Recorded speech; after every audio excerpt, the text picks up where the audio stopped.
If Congress can't pass a funding bill by October, the government could completely shut down. No funding means no functioning, and this can affect programs such as Social Security and Medicare, environmental and food inspections, air travel, food stamp programs, national parks, you name it. But why are we even here? Again. I'm Legally Hype, and this is TSR Newz. Since Congress introduced the modern budget process back in 1976, there have been a total of 4 government shutdowns. 2 of these government shutdowns occurred under the Clinton administration when then President Bill Clinton and a Republican Congress had a little issue trying to agree on spending levels. This caused the government to shut down for a total of 26 days. The 3rd shutdown occurred in 2013 when a divided House and Senate had a standoff over funding for the Affordable Care Act, also known as Obamacare. This resulted in a 16-day shutdown.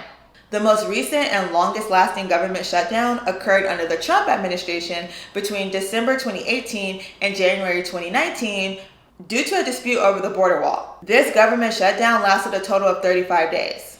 So here's the current situation. A stopgap funding bill, or essentially a temporary fix to keep the government running, failed in the House. Now, the plan was to fund the government up through March, just enough time to keep the lights on without making any long-term commitments.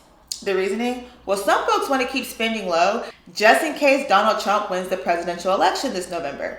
Because if he does, well, then they would have more control over how the budget is allocated, especially for domestic programs. But hold up, because the Democrats in the Senate are like, nah, homie, that's a non-starter for us. But even some Republicans weren't feeling this plan, known as a continuing resolution or a CR. Part of the issue is that some Republicans, led by Speaker of the House Mike Johnson, tried to slide in the SAVE Act bill. So the SAVE Act would require states to require people to show proof of citizenship before they can even register to vote. Now, supporters of the SAVE Act are like, it's just about election integrity. We're just trying to make sure only U.S. citizens are voting.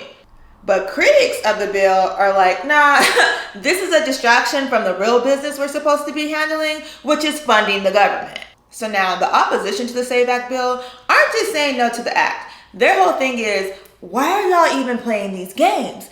It's already illegal for non-U.S. citizens to vote in elections. What we really need is a plan to keep the government open and to pay our bills. House Minority Leader Hakeem Jeffries put it bluntly, basically saying, see, what y'all not finna do is try to hold the American people hostage by nickel and diamond little pieces of your Project 2025 just in case your homeboy don't get elected this year. Even Senate Minority Leader Mitch McConnell hopped in, basically saying a government shutdown right about now would be, quote, politically beyond stupid, especially for Republicans, because they're the ones that are going to get blamed if the government shuts down right before an election.